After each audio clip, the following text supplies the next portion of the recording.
प्रेरणास्पद कथाएं YouTube channel पर मैं धनंजय जैन आप सभी का हार्दिक अभिवादन करता हूं। छोटी सी कहानी डीजे की जुबानी। दोस्तों,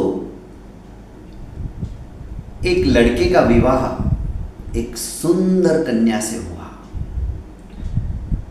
यह लड़की जितनी बाहरी सौंदर्य से अपने सौंदर्य को बिखेर रही थी, ठीक उसी तरह उसका भीतरी सौंदर्य भी अद्भुत था, अद्वितीय था। उसे इतना सा भी अहंकार नहीं था। उसका पति भी उसके सौंदर्य की तारीफ करते नहीं थकता था। अपने दोस्तों में, अपने रिश्तेदारों में वो उसकी बुरी बुरी प्रशंसा करता था। दोनों का वैवाहिक जीवन अत्यंत शालीनता के साथ व्यतीत हो रहा था। एक दिन अचानक इस सुंदरी को कुष्ठ रोग से ग्रसित होना पड़ा। कोई बीमारी ऐसी हो गई जो धीरे धीरे उसका कुष्ठ रोग फैलता गया। इस लड़के ने देख लिया और कहा कि मैं किसी काम से बाहर जा रहा हूं। लड़की भी सोचने लगी, मेरा पति मुझे दिलो जान से प्यार करता है, मेरी सुंदरता की तारीफ करते करते नहीं थकता है। यदि मैं धीरे धीरे ऐसी ही कुरूप हो गई, कुष्ठ रोग से ग्रसित होकर मैंने अपनी त्वचा किसी को देखने योग्य भी नहीं रखी या ऐसी हो गई, ये तो मेरे हाथ में नहीं है। पर मेरा पति मुझसे फिर नफरत करने लग जाएगा। हमारे बीच में जो प्रेम है वो दूरियों में परिवर्तित हो जाएगा।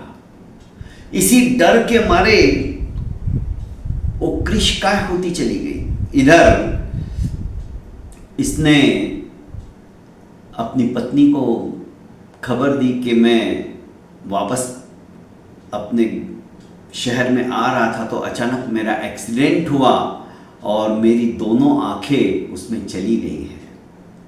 घर पे आया, काला चश्मा पहना हुआ था और पत्नी ने देखा तो अरे बाप रे, इनकी तो दोनों आंखें चली गई। अब पत्नी उसको हर पल सहारा देती, उठाने में, बैठाने में, कहीं ले जाना हो तो हाथ पकड़ कर ले जाती, ये भी लकड़ी पकड़ कर चलता था। मन ही मन पत्नी सोचती थी कि अब तो धीरे धीरे मेरे को तो इस कुष्ठ रोग ने इस तरह से ग्रसित कर लिया कि मेरी पूरी स्किन खराब हो गई। कोई मेरी तरफ देख ले तो मेरे हाथ से पानी भी ना मांगे, इतनी बदसूरत हो गई। क्या प्रकृति का खेल है ये? क्या भगवान की लीला है ये? जो मैं इतनी रूपवान थी अब उससे भी ज्यादा कुरूप हो गई। पर खैर, मेरे ही कर्मों का दोष है। पर खुशी इस बात की है कि मेरे पति ने मुझे इस अवस्था में नहीं देखा, वरना मेरी क्या हालत होती। मुझे तो मेरा पति भी छोड़ देता।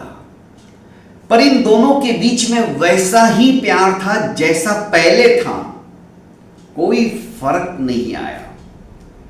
पर बीमारी की अत्यधिकता के कारण से ये सुंदरी काल कलवित हो गई। अब इसका मन कहीं नहीं लग रहा था। इसने सोचा कि बस अब मैं यहां पे नहीं रहूंगा। हर रूम में, हर जगह जहां पर भी देखता हूं तो उसकी छवि मुझे नजर आती है। इस घर के प्रत्येक कोने कोने के अंदर वो बसी हुई है, और तो और मेरे दिल में भी बसी हुई है। अब मैं यहां पर ज्यादा नहीं रह सकता, वरना मैं पागल हो जाऊंगा।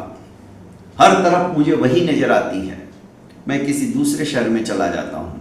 ये सोच के उसने अपने रिश्तेदारों को और अड़ोसी पड़ोसी को कहा कि बस मेरा 2 दिन का मेहमान हूँ मैं इस गांव के लिए, फिर तो मैं वापस यहाँ पर नहीं आऊँगा, मुझे दूसरे शहर जाना है।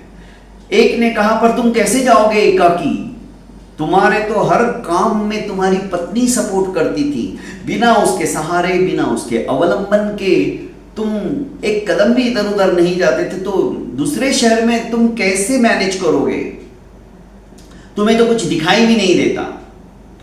उसने कहा नहीं दोस्त, मुझे सब कुछ दिखाई देता है, मैं तो अंधे होने का नाटक कर रहा था। कहीं मेरे पत्नी के मन में ये ना आ जाए कि मेरा पति मुझे देख ले तो मेरे से नफरत करने लगे। मेरी पत्नी जितनी बाहर से सुंदर थी उतनी ही भीतर से भी सुंदर थी।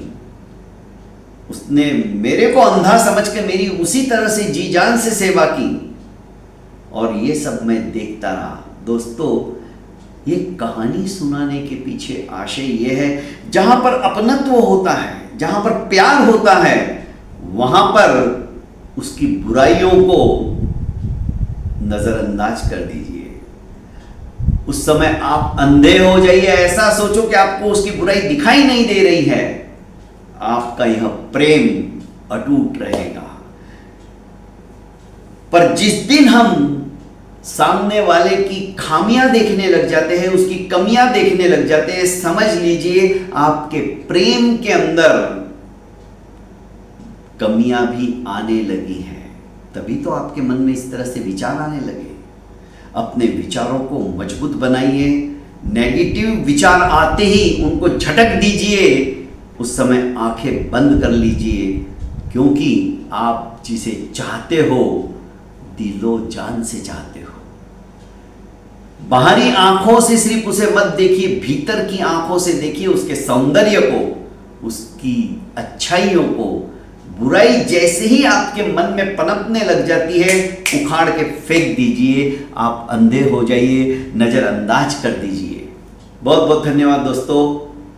परिवार को स्वर्गमय स्थिति में बनाए रखना चाहते हो तो दोस्तों, छोटी छोटी ये जो बातें हैं नजरअंदाज करने की, वो हमें जीवन में उतारना ही पड़ेगा। वरना आज संयुक्त परिवार की बात तो बहुत दूर रह गई, आज हम दो और हमारे दो में भी मतभेद होने लगे हैं। दोस्तों, मतभेद होते हैं, चलेगा, पर यही मतभेद मनभेद में परिवर्तित हो गए ना तो घर का सत्यानाश हो जाता है। बहुत बहुत धन्यवाद दोस्तों, आप खुद समझदार हो। मेरे इस प्रेरणास्पद कथा यूट्यूब चैनल को लाइक कीजिए, सब्सक्राइब कीजिए और ज़्यादा से ज़्यादा अपनों को शेयर कीजिए। प्रणाम।